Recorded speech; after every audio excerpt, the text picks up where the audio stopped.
Razor Tongue. I gotta tell you something, and I don't talk about it often. I watch the world go on without me. Coming back. Allow me to introduce. They know that I'm back, man. That I'm back. That I'm back, man. I swear to God. Razor Tongue Media here with underground legends, hip hop, Boom Bap Project, founding members of Old Dominion. It's a pleasure, guys. I appreciate you guys here. Destro, Destructo, Kareem, DJ Trey. It's an honor. Man, thank you for having us, man. Yeah, thank you for having us, man. It's a pleasure. Like I mentioned, we love what you're doing for hip hop and for the culture and for the Northwest. So we thought it would be dope to come on and rap with you for a little bit. I appreciate that too, and I think it's fitting just to have the first. This is our first video interview for the website. We did a podcast for 3 years, but this is our first video interview, so it's fitting to have some of the icons and some of the foundation here, man. So I appreciate it so much. Word. Oh, no problem. Thank you. So let's get right to it, though. You guys been gone off the scene for a minute, 15 years almost, right? Is it 2007? From the Shakedown album, is that right? Mm-hmm. Yeah. Why is now the right time to return?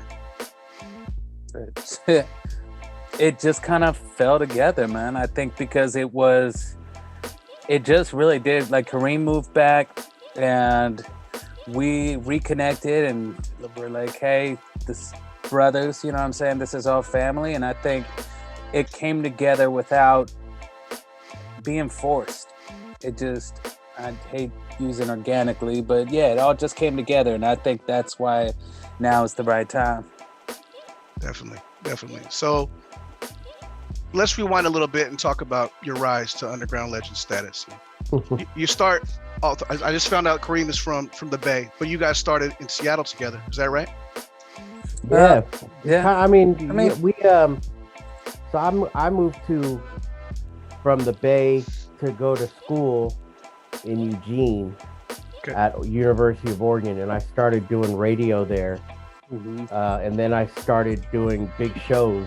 I started bringing up the artists that I knew from the Bay, like Hyro, The Living Legends, Latyrix, Black Alicious, The Coup. And then I met my old partner Ron Enright, and he started Direct Productions, but he knew these guys, Old Dominion, and we started booking big shows in Portland, Eugene, and then eventually up in Seattle. But that's through that I met Old Dominion, and I met Dom Destro, and we hit it off probably more than anyone in Old Dominion as homies. Mm-hmm. And we became really good friends. And then we just started making music. Yeah. And Wordsayer, rest in peace, John Moore, gave us our name, Boom Bap Project, because we were working on a record that was, gonna have some dope beats. We didn't even have a name. We were just kind of doing our thing. We were like, hey, I remember John was trying to book us on a show. And he was like, well, what are you guys going to go by? And we're like, well, we're doing this Boom Bap Project. And he's like, all right, that's it. Boom Bap Project. That's dope. That's dope. And we had met Trey. I mean, Trey was already a dope battle DJ in the scene and just a dope DJ. But, we all just kind of meshed and had fun, and we like to do fun shit together too. Right. So we were friends. Probably more than music, I mean, probably definitely friends more than music. And, that's kind of how it all started with us. But we're Oregon. We all moved up to Seattle, or me and Destro moved up to Seattle and went full at it there. We're in Seattle. I was in Seattle for a long time. Dom, you were up there for a few years. Mm-hmm. Trey's always been there. Yep. Word. RPJ Moore. That's dope. So Trey, as a battle DJ that's known in the scene at this time, this is the late 90s, early 2000s, right? Mm-hmm. What was it about this crew, these two fellas here, that you were like, man, these are the guys that I want to rock with? Man, just like, they always stay true to the art, with their lyrics, and you could just tell like the way they rhyme and like the way we all grew up with hip hop. And I just thought it was like, a great chemistry there just from the jump. And, it's just crazy how like we just put our talents together and we just come up with just a great product and, dope music. And it's just, I'm just excited to be back in the group again. Super dope. For sure. It is super dope, man. I agree, man. I was just recently listening to you guys' early stuff and getting reacquainted, man. And it sounds so fresh. And I think that like speaks to the timelessness of real hip hop. You know what I mean? That you can take away all the smoke and mirrors and all the gadgets, but the real shit is always going to sound dope. Yeah, man. Amen to that, man. Yeah. For real. And I'm not trying to shit on any of the trends over the years, because everything is everything, but we'll get into that later. One thing I wanted to ask though is, can you guys break down for some of our younger cats in the audience, like how different it was back then in the pre, like the dominance of the internet, the dominance of streaming music, to promote yourselves as an indie squad, and what kind of work you guys had to put in? You talk about doing shows, like how was it doing shows back then versus what you see now?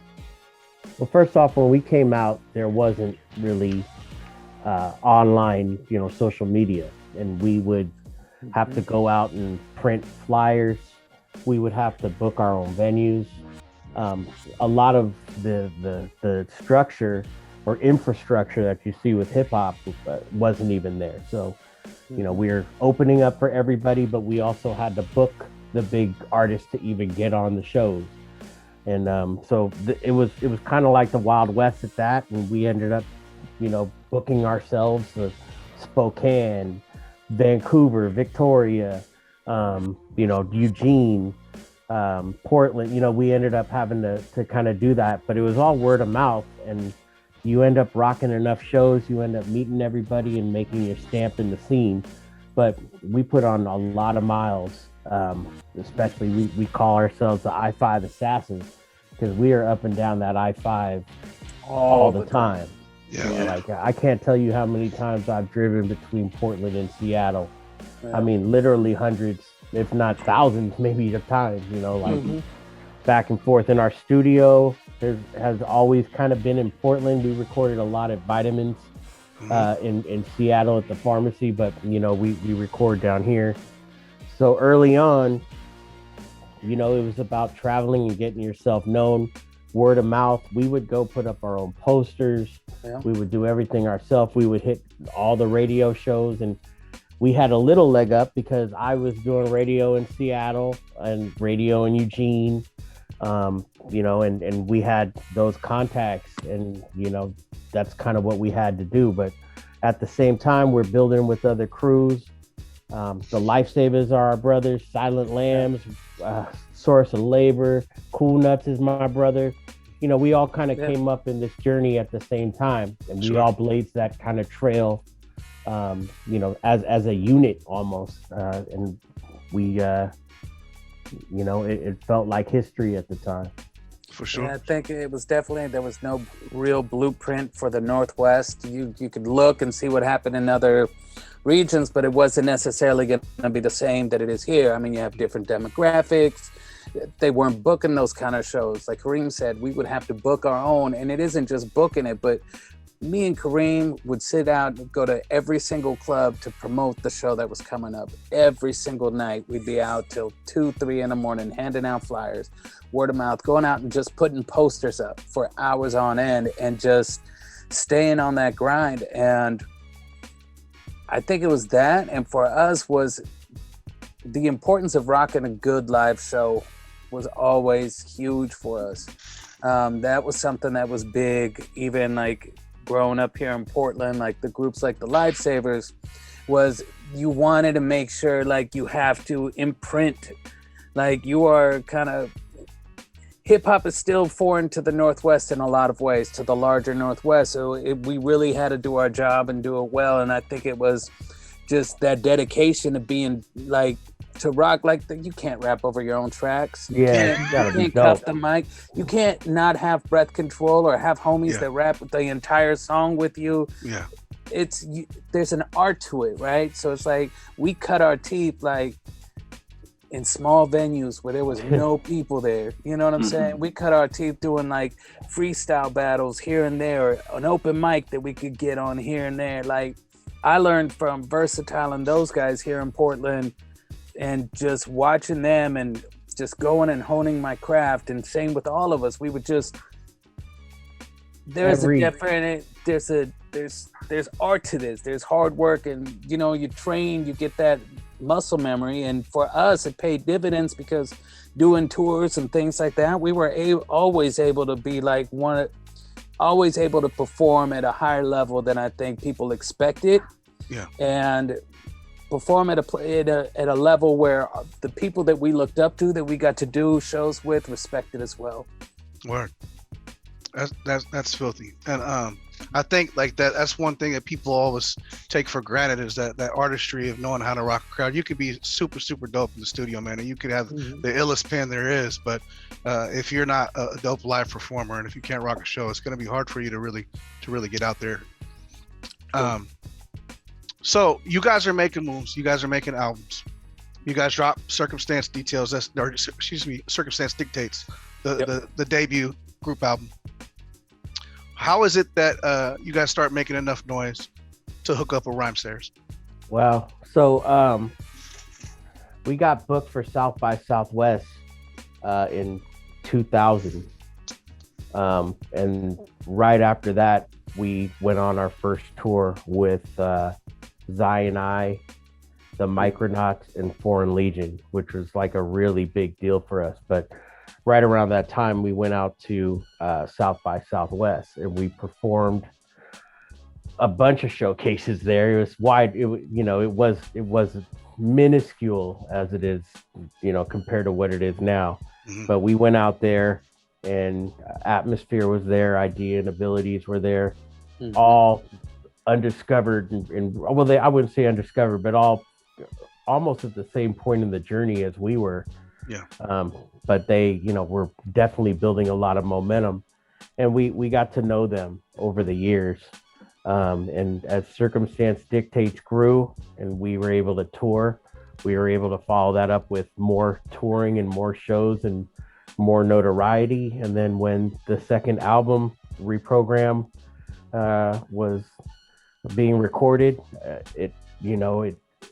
all the dots kind of connected. Our manager at the time was John Wordsayer, and John did a ton for us. I worked a lot with John hand in hand, and along with Marcus Lalario and Zach Johnson, and who, don't get the props that they deserve for what they did for Seattle, or what we all did for Seattle. Mm-hmm. But as a unit, we were Stuck Records and Under the Needle, doing most of the big shows in Seattle and a lot of the club shit. We hosted the DMCs every year. I hosted.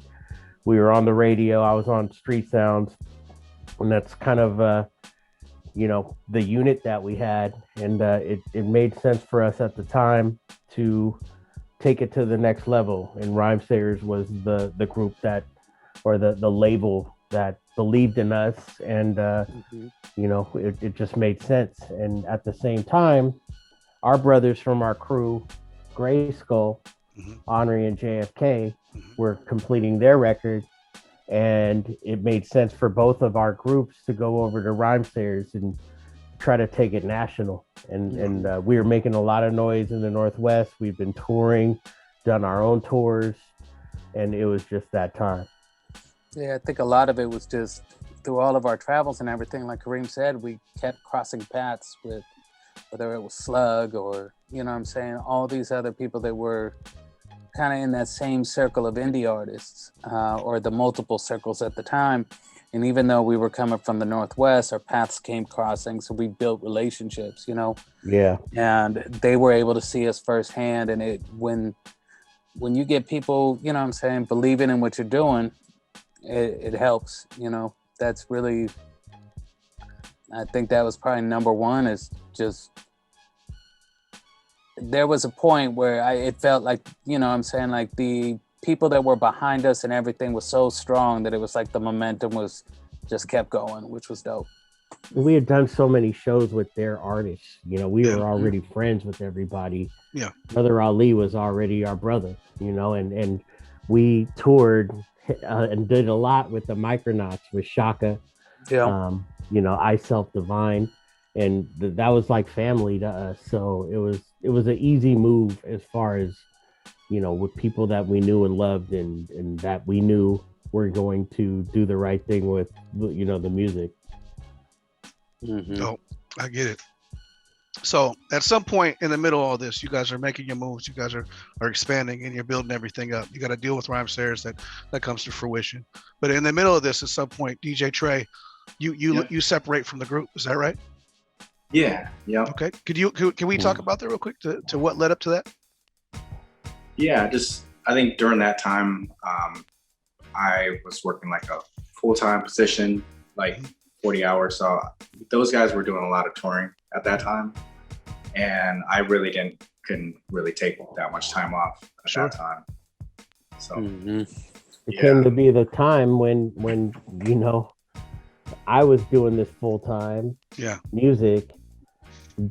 Destro, Dom, you had a job in Portland, Yeah. and I was also doing shows and radio, and Trey had a full-time job. But at the same time, on the radio, I was working with DJ Scene, Mhm. and Scene was blowing up in Seattle. Me and Scene, just by doing radio together and being around each other on Beacon Hill, we became really good friends. And that, you know, when Trey, it just became too much. Like, Sure. it became a full-time job on our side, especially after we signed. It Mhm. just made sense. Scene was down, and you know, we had booked the Olympics. We went out to the Winter Olympics, and Scene became our DJ at that point. Mhm. We're gonna get into that Olympics thing in here in just 1 second. But so back to your time with Rhyme Sayers. Can you give us some of the highlights of that time and the lowlights and the lessons you learned to be with, you know, a bigger conglomerate, if you will, you know what I mean, even on an underground level, and how that was, and things that you guys took away, and maybe some of the things that people that are trying to make their mark in hip hop now, and they see the glamorous side, the rocking the shows and all that stuff, but they might not understand the business behind music. Mhm. And you already touched on it a little bit when you had to say, hey, some cats are not going to have the time to do this. You know what I mean? They have to take care of themselves.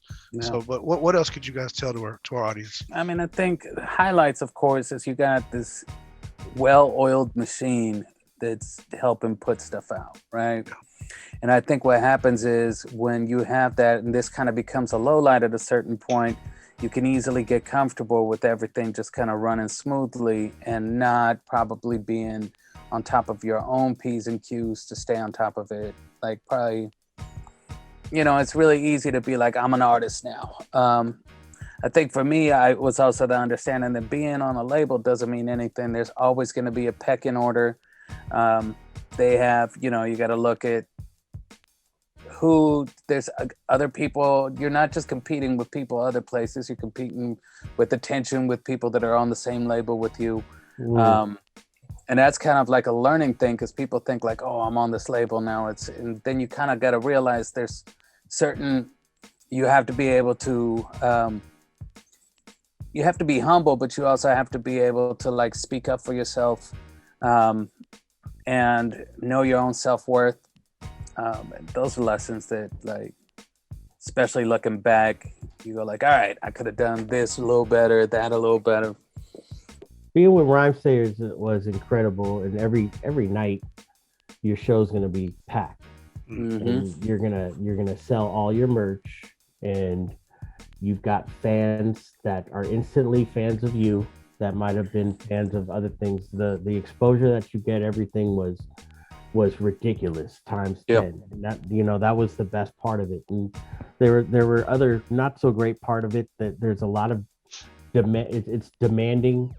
You know, when you look at the touring schedules, you know, 40 shows and 40 nights, and being away, and that's the way of life over there, you know. And so you got to dedicate yourself 100% if you're going to be in a situation like that. And at the time, we did it for a while, and then, you know, it just became something that wasn't the funnest thing to do, you know, after a while. We wanted to be able to create music, and it became way too much like a fucking business and a fucking chore. Yeah. Just like doing that. And there was no fun in it after a while, really. It just became like, man, we got to do this and we got to make the money doing this. Yeah. And I mean, you know, it's like, it just wasn't, it wasn't what it was chalked up to be. So, you know, it wasn't there, but man, if you're really trying to do it, everybody, I mean, most people know Rhymesters is, you know, running shit, or they, you know, I know shit hasn't been great over there, but you know, with the sound sets and everything, it was a blessing. Yeah, no, absolutely. It was a blessing. I think with that whole balancing thing, I think one of the things that I would tell other people is you are probably going to have to work a part-time job while you're on a label for a minute. I mean, unless you sign with a huge signing bonus, because the reality is that money you're making off tour. Yeah. And you go on tour, and that's where you're going to make some bread. But unless you're getting paid a ton, when you're first coming up, you're not making that much money per show. You're making money off merch, which is great, and it kind of keeps you going. But if you're not going on tour that next month, you might have to. I remember one year, I think I had seven jobs that I went through training. And it was like, you start going through training and it's like a month, and then I get a call from Kareem and it's like, hey, we're going and doing this for 2 weeks. I'm like, all right, I'm out. Or I remember we going to Europe the first time. I think we got like, it was less than a month notice, and it was like, all right, we're going to Europe. So, and I got really good at training for new jobs. I can cruise through it now really easily. But no, I mean, that's a reality that I don't think people understand. I remember talking to like one of the homies back then, at least,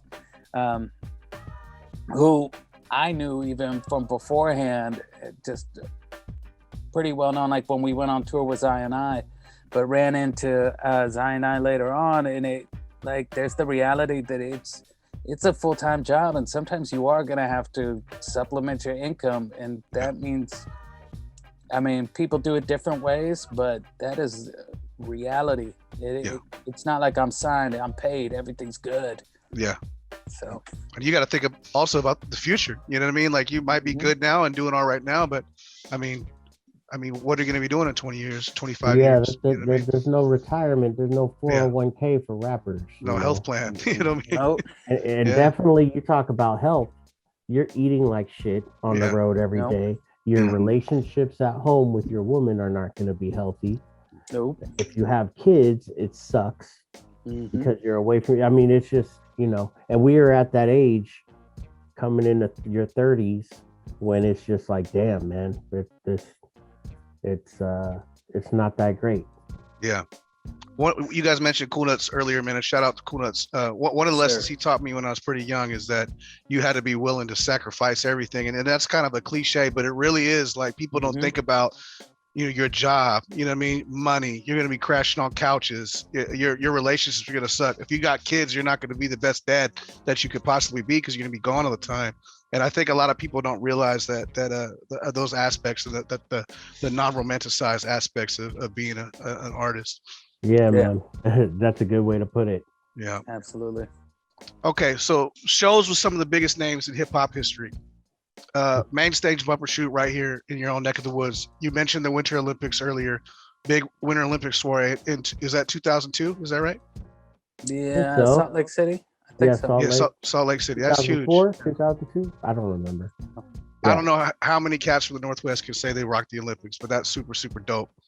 And it feels like that's like an ideal place to be. Like, that's like the moment to be. But at some point, something happens and things start to break apart, because in 2007 you released your last album, Until What You Have Coming. So what happened there, and why was it, what was it? You probably a lot what you guys were just talking about, but what was the ultimate breaking point, or maybe it was a long process? We had recorded this record to be a tour only record, and we were on a tour with, I believe, Brother Ali. Yep. And I needed to do something else. and I got an offer to move back to the Bay to run Mix, which was basically a Filipino music channel, and they were offering me the opportunity to run a label and give me a budget, and that sounded really good. But the plan was that we are going to still record and put out this album, which I still say to this day was one of the illest produced albums that never came out. We had Jake, we had Illmind, mainly Jake Illmind and Vitamin and Bean, and Verano. Like we had, the album was the illest. Like if Nas could have rhymed over this fucking album, it was so ridiculous. But you know, the album just didn't get done. I came up a couple times, and Dom had a couple kids and a full-time job, and then I had a full-time job, and then I was also running quality control marketing, and then the label started taking off. I, you know, put out a couple releases, and the rap didn't sound fun at all. Yeah. And we just lost. We didn't communicate, and I had a million things going on, and I jumped right back into the music as a label owner. You know, I threw you know, showcases every year at South by Southwest and CMJ, and it was way better on that side for a while than it was on the rap side. So it just didn't happen. Meanwhile, Destro, you could tell him, I know Dom kept on going and was releasing I mean, I was solo music. Yeah, I realized that it's therapy, right? So I just kept recording stuff and doing stuff with Old Dominion, doing solo stuff, raising kids, you know what I'm saying? At that point, I got a 16 and a 14-year-old now. So, I mean, when you think about those ages, and when their first couple of years, I was gone a lot, and then working a full-time job, Kareem had that opportunity, and like I remember him telling him, I was like, I can't tell him like, nah, bro, you can't go. It's like, no, man, you got to do that. I mean, it's communication. It's like the long distance relationship. It's, you know what I'm saying? It's a lot harder to sit down and vibe. And I think for whatever reason, it's like and it just kind of started sucking the fun out of, like it was forced, like to get us, like it was such an ordeal to like, we got to coordinate to get Kareem up here. We got to do this, do that, where it was like, all right, we're not vibing and making music. We're like scheduling. It's a chore, and it's not a creative process. Yeah. And even the rhyming that I was writing right then was flat. That shit didn't have no feeling to it, because it was like, oh yeah, well, we got to turn this record in. Yeah, and that's how it felt. Like, man, like that shit ain't. Look, when hip hop gets like that, and everyone's asking you all these questions, and like it's like, man, I don't even need any of this. It's not that important, you know. And other things were happening for both of us that, you know, took precedence, and that's not something I ever regret either. I think it's the best thing that could have happened was stepping away for a minute. And I was really turned off by hip hop. Hip hop was fucking trash. You know, it's like a lot of stuff is. I mean, hip hop is still trash, but man, there was some real trash coming out, and the Northwest was pumping out some trash. And getting behind some trash, and you know, it just wasn't feeling it. I think. Sorry, go ahead. I think in a lot of ways, it's like you got to respect the art. Yeah. If you really love making music, then you do it on the terms where you can be respectful and show love to the art that you love. Yeah. Otherwise, it's no longer art. You know what I'm saying? You're painting by the numbers and hoping it looks like a Picasso at the end. Damn, that's a good way to put it. It's also a good segue to the next question was. Current assessment on the state of hip hop today, and obviously Kareem has already put it out there a little bit. But what's good about today? Not even just like the state of the music, but that's what I want to hear about first. But what's good about that? What's bad? And then I mean, how is it a little? You guys were really popping in the era of crunk music. You know what I mean? Yeah. When crunk music really took off, and does it feel similar to right now with the auto tune and the mumble rap and the triplet flows that you're kind of like in another era of crunk music? Go ahead, Kareem. Well, but, I'll put it like this: like a lot of shit is stale to me, but this is just my opinion. Yeah. I've been listening to some, we've been getting some run even on Sirius XM on with this new single. I saw that. I've been listening to what is being played a lot more than usual, and even in underground rap, it's a bunch of 40-year-olds that are threatening you with guns that they don't really have.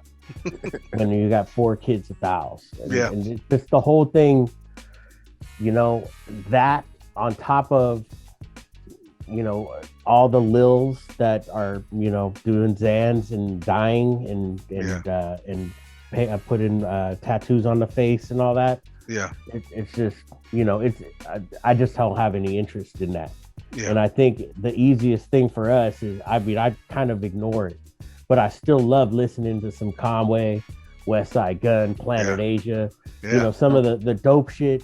I still love it. I still love listening to Primo's show and getting tingles when I hear a dope sample beat and everything. But a lot of the other stuff, me personally, I can't name you. I said it the other day. I can't name one Travis Scott song. And that's no diss. I'm not better. I'm not better or worse or whatever. I don't have time for it right now. And it's at the point now where it's right. But when I'm chilling back with my wife and everything, I'm definitely listening to old soul records, jazz records, and Stevie. Mm-hmm. Word. I think there's been whack shit the whole time hip hop's been around. There's always been some terrible fucking hip hop. Yeah. I think the difference is now there's no filters. So it's like it all comes at you. And I think it makes it really bad for like the dope cats that are out there. You know what I'm saying? Like having to be heard is so much harder. I mean, it's give and take, because before you had these gatekeepers that you had to get through, and they decided what you got to listen to, and then some of it was whack, some of it was dope. Yeah. Then the industry went super cookie cutter, and they're like, hey, we want everything to sound like this. Yeah. And for a while, that's all that was coming out. I mean, like, there isn't a label nowadays that would sign a Tribe Called Quest if they got a demo from Tribe. They'd be like, no, we want that trap shit. Like, you know what I'm saying? Because they have and I think that's a big part of the music industry. I don't think it's, in a way, I don't know if it's worse or better. There's just so much noise that it's hard to know. Yeah. There are definitely dope cats out there. There's some young cats that I'm digging, like Coda. The Fiend is dope. Yeah. There's a few, like, there's actually more than a few. It's just hard to get to them. Yeah. Because of everything else that's drowning them out. And that's kind of the flip side of, now anybody can put out a record. Yeah. And that's great. That, like, the ability to do that is great. I would add too, I would rather spend the time that I put aside to listen to music, to listen to some of my homie shit that I know is gonna be dope, like the new Ilmac record, or Versatile shit, or Cool Nuts' new record. You know what I mean? I'd rather go listen to some shit that I know with some people that I love that put their heart and soul into the music and are still doing what they believe. And it's like Dom said, there's no filters now. It's just coming at you all. So you got to kind of filter what it is, and that's the state of what music is. I know Trey could probably speak on it. He's a DJ. Yeah, man. I mean, I think it's kind of like almost like fast food rap. Like, they just put out so many songs, and it's not like really quality. Yeah. And I'm not saying like all like new rap or hip hop that's coming out nowadays, but it's like that's kind of like the standard nowadays, where you can literally like put out a song in like 5 minutes and put it over the web and just flood it, rather than take your time and make it a quality product, So For real. And that only makes it harder to find you. You know what I'm saying? Yeah. Like I know some cats like that are homies that it's like, yeah, I just finished this record. I'm putting it out tomorrow. And it's like, whoa, like why? Yeah. Why not take the time and like, you know, kind of get people pumped up and like that's what labels used to do, right? And that's what doesn't happen anymore because why like if There's no labels with some of these kids and they don't know Right. anything else. They just go out and they know that they can get their music up. They don't have the business sense to build up a campaign or know that that's even needed. And then at the same time, the model is maybe you don't even need to do that. Maybe there is no model right now. You know, we're just doing it the way that we kind of know it right now and the way that we believe that we can get to it. But at the same time, we're starting off from scratch. Yeah. And I think, you know, there's certain things about current state of hip hop that are super great. Like the ability to do all these things yourself. There's no more gatekeepers. It's really if you hustle and if you learn from what other people have done and try to implement and find ways to do it, there's so much opportunity. I mean, that I think is so dope with the nobody knows what's going to happen with the music industry, but people are finding innovative ways to like continue to do it and make it grow. I think for me, my biggest thing with hip hop is that it's still got an identity crisis. It thinks that it can only be 20 years old and it won't grow up. Like hip hop doesn't know how to be grown. Yeah. And a lot of us are grown. And it's funny, it's like kind of goes to what Kareem was saying when you hear like these 40 some rappers and all they're talking like they out in the streets still. Yeah. Now, some of them might be, but I'm just saying the majority of them, let's be honest, you're chilling at home. You if you did that when you were young, you did it so you didn't have to do it for the rest of your life. Yeah. And if you were doing that and you're still alive, you are not still doing that. You know what I'm saying? Yeah. So it's like you don't have shooters, bro. I think hip hop needs to look at itself in a bigger view. Yeah. It doesn't have there are so many lanes. Like I was watching this thing Versatile was talking about ageism in hip hop. Yeah. And it's true in a lot of ways, but it's also that hip hop thinks that there's like everything it's just hip hop and rap. Like I feel like half of what's called hip hop right now are R&B singers. Yeah. I mean, let's be honest, man. Yeah. You are not rapping. You are singing to a song. You are singing R&B. You are Belle Biv DeVoe of your time, which is dope, but let's not call it hip hop. Like it could be like hip hop R&B kind of thing. You could be Mary J. Blige and all that. But I think a big part of it is that we have such a narrow definition and where hip hop hasn't allowed itself to like spread out. Like the thing that makes me the saddest about the whole thing right now is legacy of releases. And I can't remember over even the last 10 years, a release by any artist that really just stood there and you still go back and listen to it 5-6 times. At least me personally, like I listened to like the last Nas album. It's like there's some dope songs on there, but I listened to it one time. I might take one song and put it on a playlist on Spotify. Mm-hmm. And it's like you spent so much time crafting your album and putting it together and getting this and that and people's minds and their concentration and everything is so small these days. They have so many options out there. I think it's the options for sure. Yeah, it just makes and attention span. Yeah, basically the short attention spans, and it's just like, man, is it even worth it? Well, like, I mean, think about it. Think about it when we were like growing up, and you had your CD or your tape. You weren't gonna switch it after a song to go to another one. You're just gonna let that thing play. Yeah, exactly. And I think that's one thing. I think ever since the iPod, that changed because now you could go like, hey, I'm gonna put this one song that I really like. You never have an opportunity for those other songs to marinate with you, and you go like, you know what, that's a really dope joint. I never like today. It just hit me how dope that song is. Remember I see you though with your son though. Yeah. You know what I mean? Like I know you, at least from what I could tell, you're an older school guy, but I know your son is spitting. Yeah. But he's new school spitting, He is, man, but he can go. He can get after it on any level. And I'm sure he can. that's He's one of the more lyrical yeah, that I've heard out here That's dope. that actually has these waves and can flow. yeah. But I know you kind of see it from both, just I bringing do. up your son and being like, damn, like, whoa. It's actually it was him, man, that really like, because I was really like, I'm just gonna stay in my 90s lane, early 2000s, that's all I listened to, with very few exceptions, you know what I mean? And he was always trying to push music on me from this era that and so there's like a whole time, maybe 2010 to like 2015, where I didn't listen to any new music from that time. Like it was like, no, I don't want to hear none of that shit.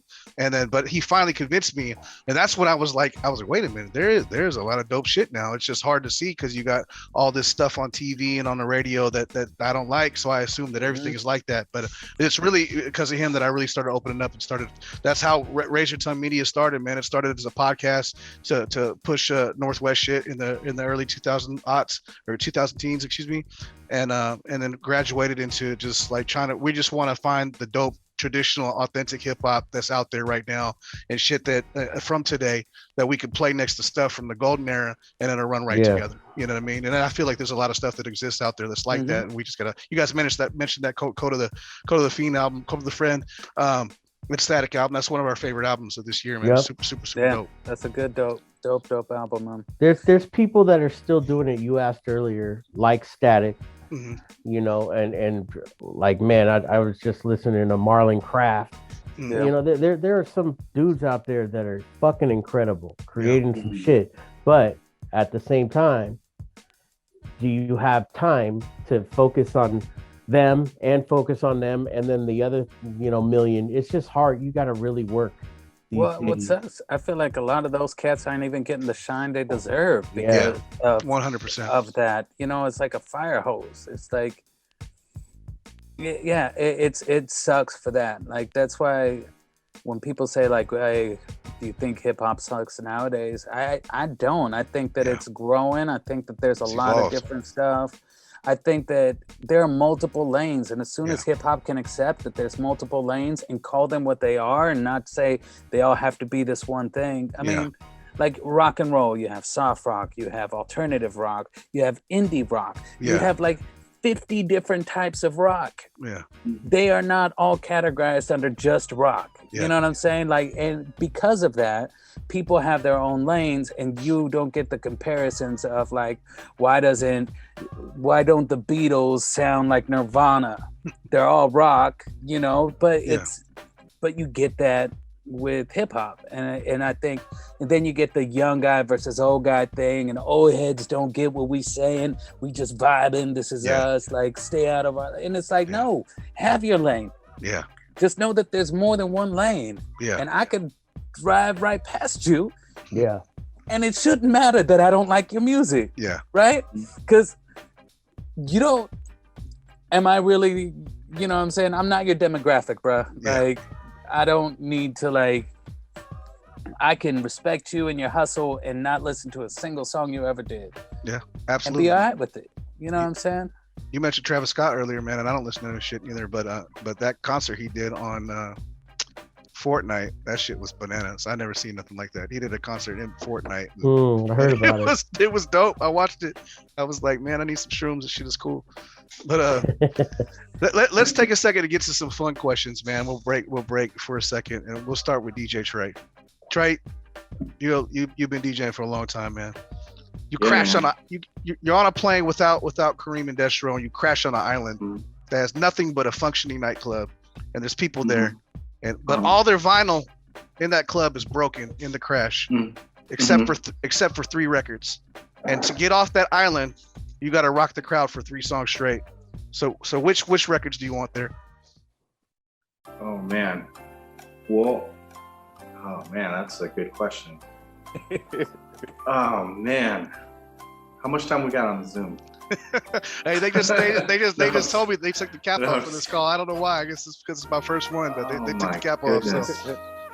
Yeah. Wow. You saying like a song or just artists? Any artists? Three of your favorite songs to get the crowd crazy. Get the crowd going. Oh man. You need a sec? We can go to the next question and come back to you. I would say I would have to say Dr. Dre's Snoop None But a G Thing to get the crowd going. Classic. Ooh. I'll have to say Outkast. Which Outkast song? Southern Playalistic.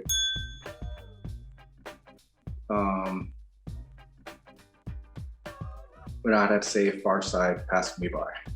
Okay, that was your three go-tos. On top of my head right now, I would have to think about that. But for right now, to keep a party going, I put you on the top spot. of my head. Yeah, that got me. That got me. All classics, man. I love all those records. Outkast probably, easily the best duo to me in rap history. But also my favorite album, ATL, is my all-time favorite album. Yeah. But yeah. Southern Playlist is up there too. So your guys' friend and partner from Old Dominion, Smoke M2D6, told me to ask you guys about the bald sandwich. And I don't know what he saw. He didn't give me any other That's because I'm a relevance. piece of shit. We're in Missoula, and I was just a little probably drunk in the morning, and our waitress was bald. She was a bald lady, or she was balding, and I thought it'd be a good move to pop off and ask her if they had bald. And she looked at me, and everyone was fucking laughing at the table. And I told her it was a kind of turkey sausage. And then Henri or someone looks at me and they just said, "You're wrong." I said, "Man, I had to kind of do it for myself." Damn. So it's just a wrong move, just a piece of shit that I am. And it's the infamous bald. The bald. Yeah. The bald. Next Of time in course, Missoula, now at my age, I'm look back on that time and just pure disappointment. yeah, There's some cringe moments. You're like, I oh. feel Yes. that. I feel that. Sometimes I see like things on people bringing up on celebrities on Twitter and shit. Oh, they said this or they did this fucking 15 years ago, and some of it I'm like, damn, man. I hope I don't ever get famous because If cancel That's gonna be culture bad. existed on us Mhm. in the early 2000s, yeah, we'd be in fucking Pluto right now. You know, Kicked yeah, off this planet. so if technology is great and all that, but I'm Yeah. glad that our camera phone sucked. Yeah, yeah, I feel it you. is some wrong shit. That's Yeah, for Yeah. sure. We're definitely not that wholesome, whole grain hip hop trio. I get you. A lot of foul shit, I'm sure. Yeah, possibly. I was stalking you guys. Allegedly. I was stalking you guys a little bit on your Instagrams, and I saw that both you, Kareem, you and Destro throw down in the kitchen a little bit. Yes. And so I'm wondering who's the better cook of the squad. I don't know, man. I think we all cook like Kareem on the smoking, Mhm. hands down. Like, just kills I'll body you, Dom. I'll be you in the kitchen. I And start with a on compliment, top of and that, on top of that, I'll body anybody in the kitchen. Woo! You gotta be up. And I'm just joking, whatever. But I will say this: that this Boom Bap Project release is very food centric, and you're gonna see why very soon. We're Mhm. doing some out of the box type of shit with this because all three of us love food. Mhm. We love to eat food. We love to cook food. We love to drink beer. And, we kind of thought, why just put out a fucking record and just put it out there and have it be boring? What do we love to do? Every time we get together, we barbecue, we drink, we cook. Dom's whole family been over my house a bunch. Yeah. We throw it down. I've been over his house. We love to barbecue. I think we're both world famous for our barbecues. Oakland rooftop barbecues used to go off crazy. And this album, Return Flight, that we're about to release, there's a food and alcohol aspect of it that I think is going to hit people pretty good. I can't wait, man. It's gonna be super, super dope. So what's your guys' favorite cuisines? Like each one of you, what are your guys' favorites, or do you have one? Go ahead. Mexican food, bro. Mexican All day. Yeah.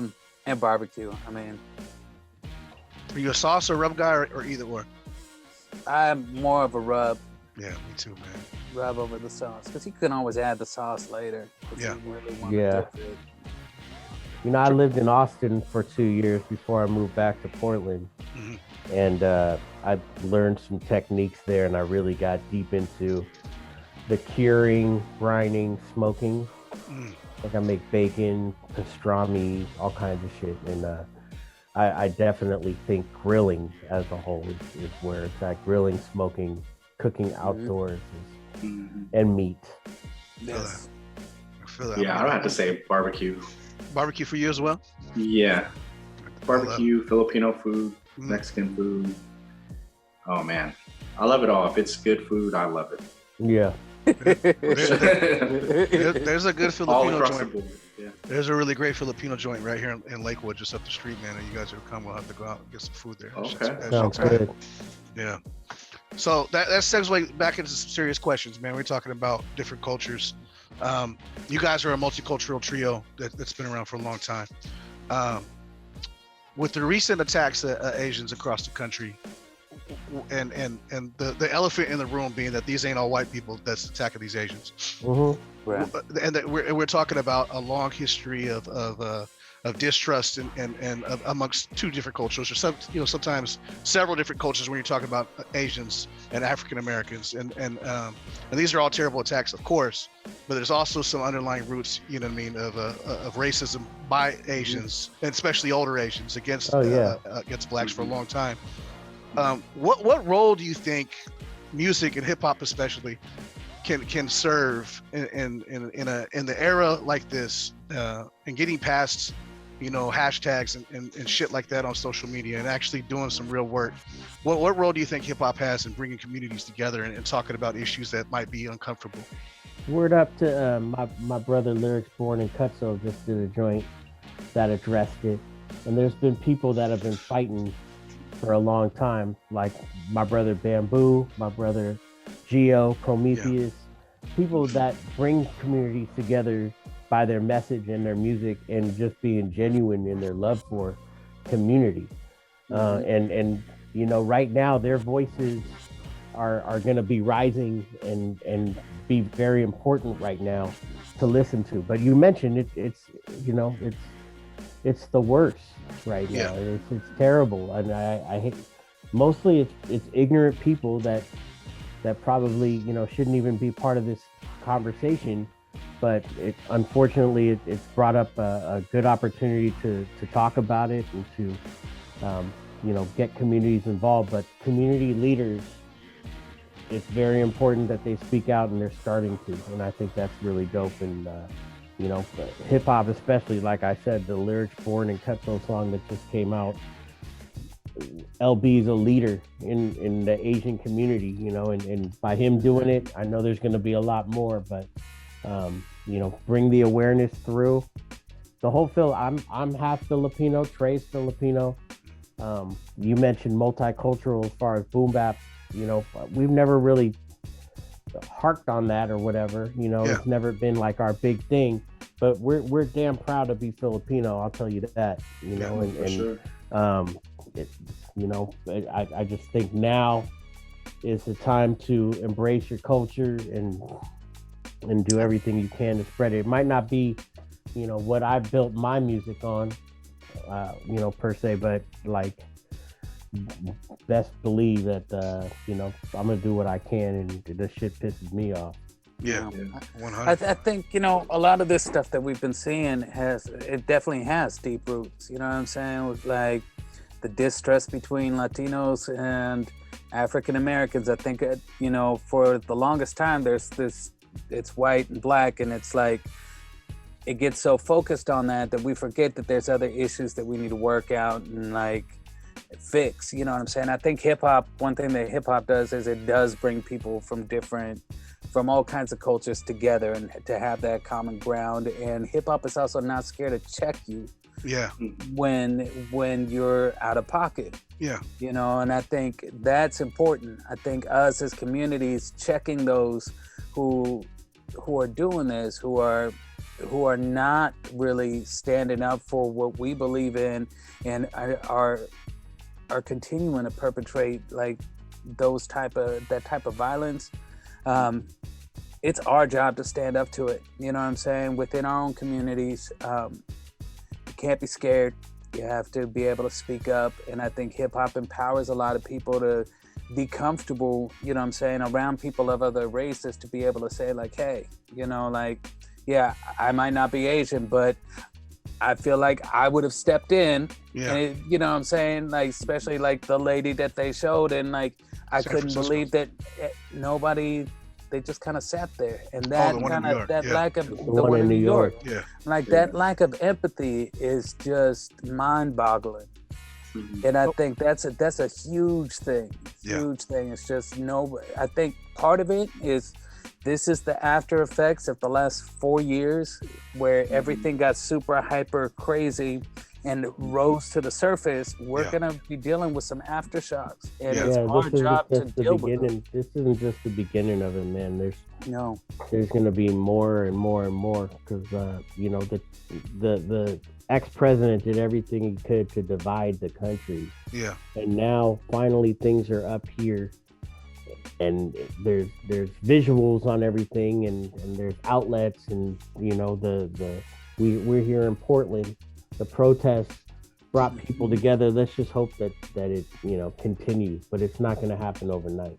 None, and it takes work. Come out and continue preaching the message and building that community, and that's, you know, Wise words, man. Wise words. So let's get to the single, man. Hagler versus Hearns, produced by Trox, super producer out of Portland. Been bashing it for a long time.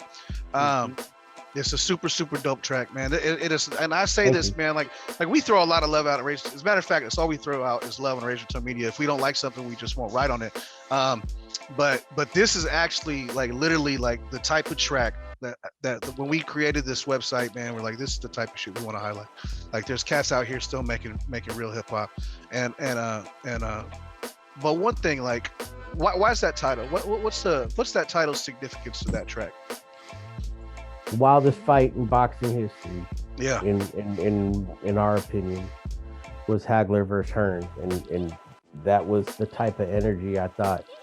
That first round, that's the type of energy that beat when Trox. We sat down with Trox and talked about doing a bunch of records together, and that was the first one that he sent us, and the first one that we wrote to, and it just had that energy, the back and forth. And then while I was writing, I was like, damn, this shit just makes it feel like Hagler and Hearns. So, you know, it made sense that we would call the single that. And then just, man, crazy, but we're sitting there working with Mark Stretch from Foreign Legion, who edited and directed the video. And then I look on my phone, and Marvelous Marvin Hagler died. Marvelous Marvin Hagler just passed away. And we're just sitting there like doing the credits for the video. I was talking to Stretch, he's like, man, we got to dedicate the video to him. Yeah. You know, because dude was just hard body, and he was about it, and that was the good day of boxing. The greatest era in boxing. You know, like, and I was there for all of it. We got all the pay-per-views, and that's how we all grew up. And you know, just that energy, and I think that, you know, that was a great jump off to our quote unquote comeback, and you know, I think the shit turned out good. That's just new classic, instant. Your forthcoming album's called Return Flight. Tell us about that and what we should expect. I think you're gonna expect some hard beats, some rhymes. You're gonna expect hip hop, man. It's like we're doing what we love. I think we've grown a lot. But it's still that essence. And I think that's one thing that we really, not purposely, but we just, it's Boom Bap Project. Yeah. 100%. It's dope beats. We got my man Trox has got a few joints on there with us that he produced. Vitamin D produced a few joints. I think it's a great, I don't know, it just kind of happened, man. We just kind of started vibing, and it is that. It's that essence of hip hop. It's that boom bap. We didn't want to sound like boom bap in 2007. We didn't want to sound like boom bap at any point except for right now. And that's what we try to do. We didn't try to recapture anything. We just made the same music we love without even contemplating like, hey, are we doing like what we, not like, let's recapture that old thing. It was like, nah, let's just listen to some beats. Me and Kareem would listen and like, we would have the beats separately and then we'd get together and we'd be like, hey, I like this one, and this one. And he's like, yeah, me too. It's like, all right. And that's kind of how we built the record, man. When Vitamin sent over some beats, he told me straight up, he's like, man, you better get in there and dust off the pencil and make sure that it's fitting. And so I took that as a challenge. I think we all took it as a challenge to step our game up. I know Trey came in and bodied like the whole thing. Yeah. The cuts on the album are stupid. Yeah. And we have some funny shit that we kind of threw in there. But this is it right here. We just got the CDs. Yes, We got the vinyl on the way. Oh. We got merchandise. Yeah. We're going all out with it, and I'll just brag on it a little bit. I think it's one of our best albums, and people that have heard it so far. I mean, I love it, and I'm a hip hop fan. We got some shit on there that I just hope people get access to it and listen to it and give it its time. I mentioned earlier that people's attention spans are small, but I hope people just take the time to listen to it and enjoy it because we're fucking doing our thing. Oh yeah, I love it. Well, fellas, man, I appreciate you guys coming and rocking with us, man, and I can't wait to hear the album, and I know that your fans can't wait to hear it, and fans of real hip hop everywhere are just gonna be waiting, man, and I appreciate you guys being here with us tonight, and I look forward to checking the album out. Yeah, man, we look forward to It's an honor, man. getting out appreciate there. it. Definitely let you guys know first what we're doing, but we got some release shows coming out. Yeah. And some collaborations that I was talking about a little bit earlier. So we're really excited about the rollout for this. So stay tuned. Okay, absolutely, man. Let us know how we can help.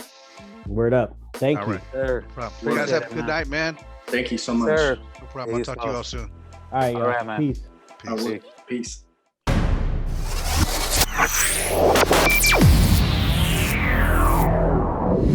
Razor tongue.